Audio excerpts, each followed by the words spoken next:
এক নম্বরে হলো থামুন এবং রাস্তা দিন। হ্যাঁ, এটা হলো বাধ্যতামূলক নিষেধ সাইন। এই সাইন দেখলে কি করবে? করা যাবে না। বাধ্যতামূলক হলো দুই প্রকার, একটা হলো গিয়ে বাধ্যতামূলক নিষেধ সাইন, আর একটা হলো বাধ্যতামূলক হাবাচক সাইন। একটা দেখলে করতে হবে বাধ্যতামূলক, আর একটি দেখলে করা যাবে না। তাহলে এক নম্বর হলো থামুন এবং রাস্তা দিন, দুই নম্বর হলো থামুন 100 মিটার আগে, তিন নম্বরে হলো প্রবেশ নিষেধ, চার নম্বরে হলো এটাও প্রবেশ নিষেধ, পাঁচ নম্বর হলো কি লাল গোল বৃত্তের ভিতরে কি আছে? একটা বড় বাসের ছবি দেওয়া আছে, মানে কি বাস প্রবেশ নিষেধ।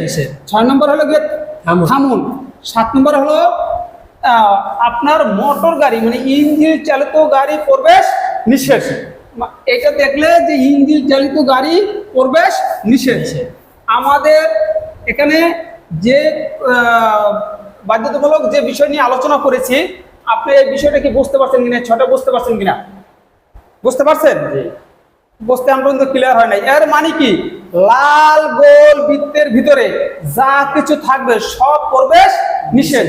এখন বলেন তো, লাল গোল বৃত্তের ভিতরে একটা কভার ব্যান্ডের ছবি দেওয়া আছে, এর মানে কি ঢোকা নিষেধ, কভার ব্যান্ড প্রবেশ নিষেধ।